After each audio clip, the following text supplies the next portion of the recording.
donc l'invité de l'entretien du jour est Majid Oukacha. Alors, Majid Oukacha, bonjour. Bonjour.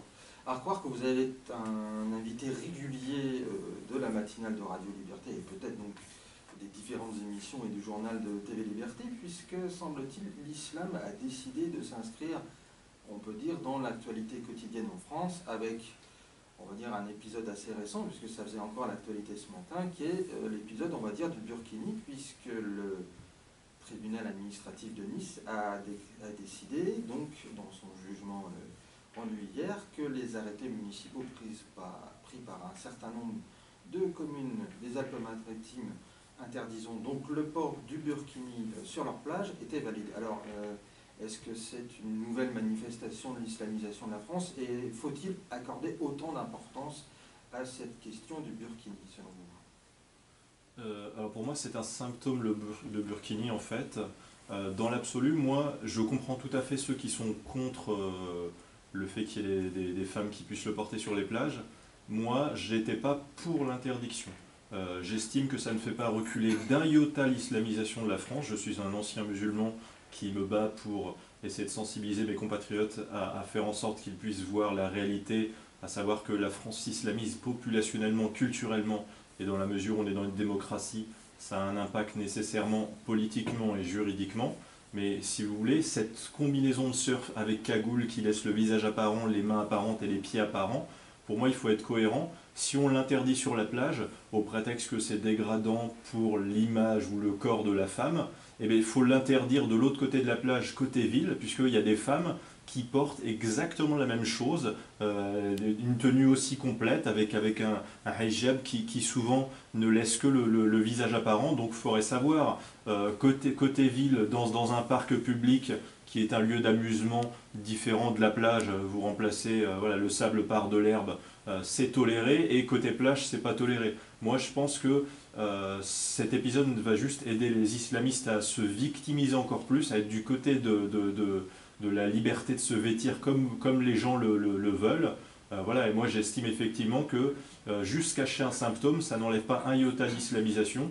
S'il y a une femme islamiste ou musulmane qui voulait porter son burkini, on l'empêche de porter son burkini.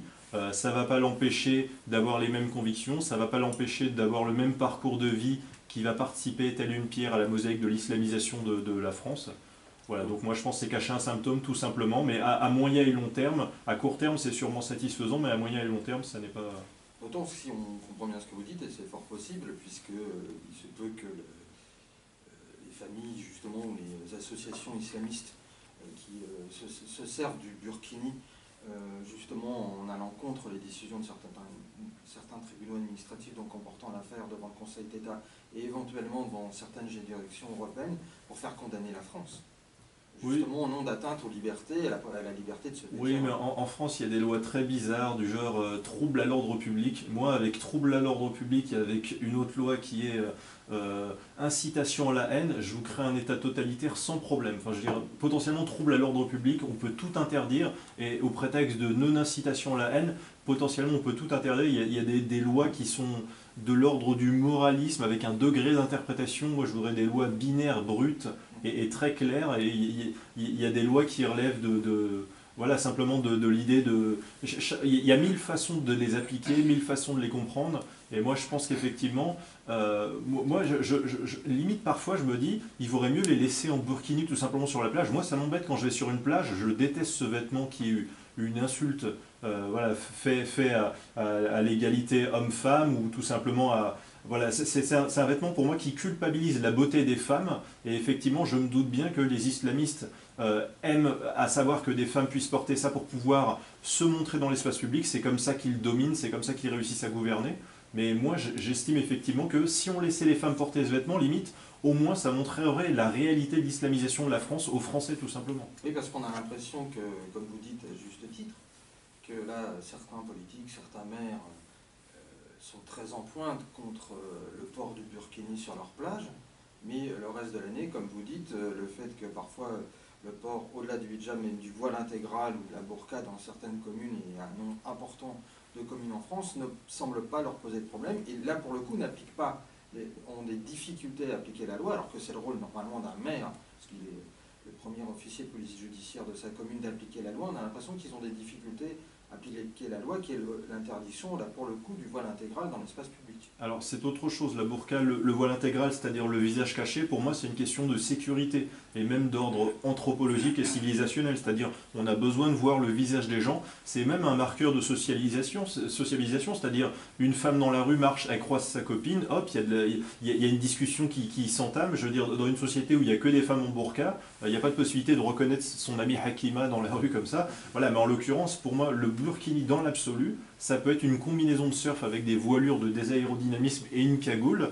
Pour moi, je ne l'aurais pas interdit. Dans l'absolu, je veux bien croire que c'est une liberté individuelle ou même il suffit qu'une musulmane dise non, c'est pas un burkini, je suis pas musulmane, c'est une tenue par pudeur. Voilà. Et, techniquement, son argument me semble recevable. Moi, de toute façon, comme je l'ai dit tout à l'heure, dans l'absolu, si on laisse des burkinis dans l'espace public, il y a au moins un avantage, c'est que ça montre la réalité de l'islamisation de la France. Là, on veut juste cacher un symptôme, mais pour moi, la réalité, c'est que l'immigration massive musulmane apporte l'islamisation en France et dans le monde occidental, et voilà, et simplement gesticuler sur un symptôme de la maladie, me dire, voilà, il n'y a pas de psoriasis, je l'ai caché, j'ai mis du Chatterton dessus. Ok, c'est super, mais il faut traiter le psoriasis directement. Effectivement. Et on semble, et là aussi, l'actualité récente montre là aussi une certaine visibilité, en tout cas, semble faire prendre conscience de l'islamisation de la France. C'est cet épisode, donc une auto-école, je crois, dans le Rhône, il me semble-t-il, dans la commune de Villeurbanne, avec des plages horaires réservées uniquement aux femmes pour les cours de code. Oui, alors il y avait cet argument pour la piscine, maintenant pour les codes ça va être un peu différent, mais à chaque fois c'est toujours la même chose, c'est halaliser plein de petites institutions, voilà, privées bien évidemment, dans le but de... Voilà, là, l'idée en fait c'est de nuire à la mixité homme-femme, ça répond à un appel d'une clientèle, mais voilà, je veux dire... Enfin, il faut être réaliste, pour moi c'est un symptôme de plus dans l'islamisation de la France. Il y a de plus en plus de problèmes qu'on rencontre aujourd'hui en France, qu'on ne rencontrait pas il y a 20-30 ans, et ça ne va que s'accentuer. Oui, parce qu'effectivement, c'est une des conséquences de cette immigration massive venue de pays musulmans, et de ce fait, comme il y a une présence massive, la présence de l'islam est de plus en plus, pour le coup, visible. Oui, voilà, c'est ça. Et alors justement, le gouvernement semble vouloir répondre à cette question de l'islamisation et la place de plus en plus importante prise par l'islam en France, avec donc la mise en place d'une fondation pour l'islam, qui était un projet déjà sous Villepin, oui, sous Villepin, et qui donc a été réactivé ces dernières semaines, avec Jean-Pierre Chevènement, qui devrait devenir le président de cette institution, dont on a du mal à voir quel est un peu le but de cette fondation pour l'islam, puisqu'au départ, semble-t-il, dans un entretien donc accordé par le 15 août dernier par Jean-Pierre Chevènement aux Parisiens, il y a quelques mesures, et donc on voit parmi les mesures que ça serait en sorte d'une formation des imams à la citoyenneté française. Justement, est-ce qu'il n'est pas, semble-t-il, parfois un peu trop tard pour cette formation, quand on voit je dirais, le discours tenu par certains imams, pour le coup, qui semble avoir une importance médiatique assez importante au sein de la communauté musulmane en France. Moi, je pense que cet organisme, en fait, c'est un aveu. C'est purement électoral. Les musulmans sont tellement nombreux en France, ils sont des millions, qu'on a besoin d'une fondation pour l'islam, afin de pouvoir mettre une espèce de... De toute façon, enfin, je veux dire, notre État, il est laïque, normalement, on devrait laisser les musulmans faire ça eux-mêmes. Je veux dire, si vous remplacez chacun des millions d'arabo-musulmans en France par un Inuit ou un descendant d'Inuit, on aurait en ce moment des débats sur la fondation, sur la pêche sous la glace. Enfin, c'est évident qu'il y a une adaptation à une clientèle électorale. Donc là, le sujet, c'est la fondation pour l'islam. Le but, c'est de faire en sorte, si j'ai bien compris, qu'il y ait des financements français, tout simplement. Voilà, prélever une taxe sur la viande halal ou éventuellement le voyage pour le hajj à la Mecque. Mais voilà, encore une fois, alors pour moi ça c'est limite encore une fois, mais c'est s'occuper voilà, c'est s'occuper du culte musulman, c'est encore une fois, c'est essayer de l'estampiller, c'est même d'ailleurs reconnaître éventuellement une orthodoxie islamique, puisque moi je pars du principe, en fait il y a deux moyens d'empêcher l'islamisation de la France et l'islamisme de triompher. Il y a la logique, on va essayer de pacifier l'islam, de faire son aggiornamento et de reconnaître une version pacifique de l'islam. Pour moi, ça ne marchera pas. Du début à la fin, pour chaque musulman, le Coran est la parole de Dieu. C'est pour ça que l'islam ne peut pas se moderniser. C'est pour ça que moi je suis contre. Moi je préfère montrer la réalité de l'islam qui est consubstantiellement esclavagiste, misogyne et criminalisant la liberté de penser. Et pour moi, c'est dangereux parce que les futures générations de jeunes qui vont grandir dans une France qui estampille et qui reconnaît un islam pacifique, ça peut que nuire à la vigilance des Français. Et ils vont pas s'en rendre compte, mais du jour au lendemain... Et surtout qu'en plus, cette idée de donner une sorte de brevet républicain, humaniste et tolérant à l'image de ce que l'Église catholique est devenue en France et dans le monde, suite à Vatican, faire une sorte de Vatican de l'islam, est-ce que pour certains musulmans, ça ne va pas être encore vu comme une espèce d'intrusion, je dirais, si on peut me permettre cette expression, mais en sorte colonialiste, là encore, de la France, ancienne puissance coloniale, qui vient nous expliquer ce que c'est, et en quelque sorte de la part de communautés qui ne se reconnaissent plus du tout dans les valeurs françaises, dans une sorte d'identité française, mais qui vivent certes en France, mais qui ne se considèrent pas français, peut-être qu'aussi ils vont de ce fait pas reconnaître en quelque sorte les autorités musulmanes en France qui auraient ce brevet. De toute façon, la majorité des musulmans, qu'ils le veuillent ou non, même si ça doit les mettre en colère que je le dise, ils réagissent de façon tribaliste. Ne serait-ce que déjà par leur culture, ils réagissent de façon tribaliste. À la tête de cet organisme, c'est éventuellement Jean-Pierre Chevènement, c'est même pas un musulman. Déjà, voilà, pour la majorité, ils ne vont pas se sentir sensibilisés par cette autorité. D'ailleurs, il n'y a même pas de clergé dans l'islam. Eux-mêmes ne sont même pas d'accord entre eux. Il n'y a pas plus divisé dans le monde que les musulmans. Je ne vous parle même pas simplement des querelles intestines entre sunnites et chiites depuis l'origine, depuis la mort du prophète Mohammed. Mais vraiment, par nature, ils sont divisés sur tout plein de sujets d'ordre théologique. Cette fondation, elle n'empêchera pas de futurs islamistes de vouloir régner en France. Au contraire, ça les aidera même, ça leur donnera une bonne image, ça les fera avancer tel un cheval de Troie, un cheval de Poitiers même. Voilà. Bien trouvé. Ça n'empêchera pas tout simplement l'immigration massive, encore une fois, qui est un facteur d'islamisation de la France et de vecteur de cet islamisme. Pour moi, c'est juste du protocole, c'est de l'ordre de la diplomatie.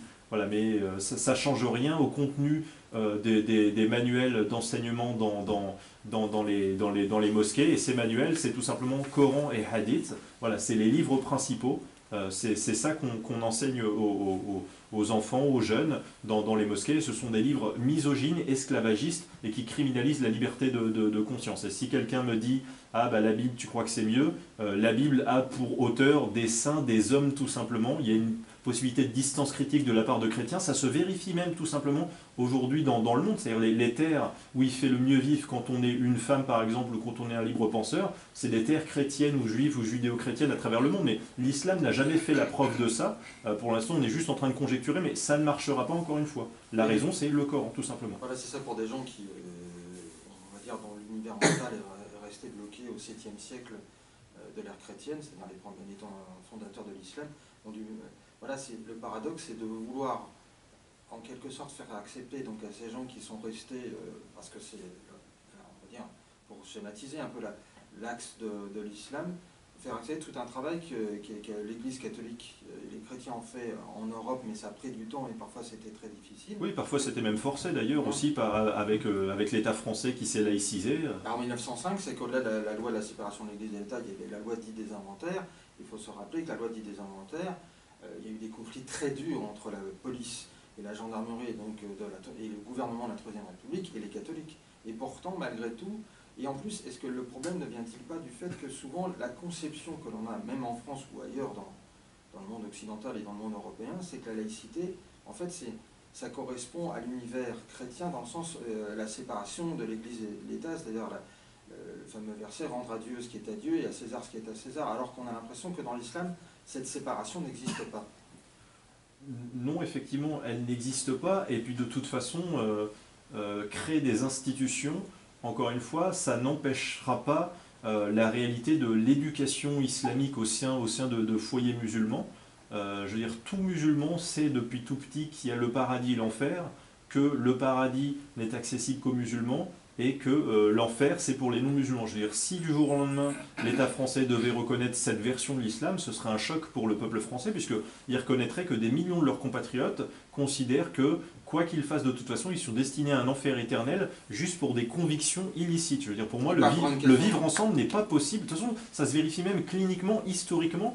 À chaque fois qu'il y a des musulmans majoritaires en un lieu, et qu'il y a une religion minoritaire à côté, le vivre ensemble ne se fait pas. Il y a du vivre à côté ou du s'entretuer ensemble. Mais ça ne se fait pas, le vivre ensemble. Et moi, je pense que demain en France, si les musulmans devaient devenir majoritaires, je crois que le vivre ensemble, ça ne se fera pas. Et ça se vérifie déjà aujourd'hui en France, c'est que dans les quartiers ou les villes musulmanes, je pense dans le Nord, je pense dans le 93, ou à Marseille par exemple, où les musulmans sont majoritaires depuis 1 à 2 générations, les non-musulmans fuient ces endroits-là.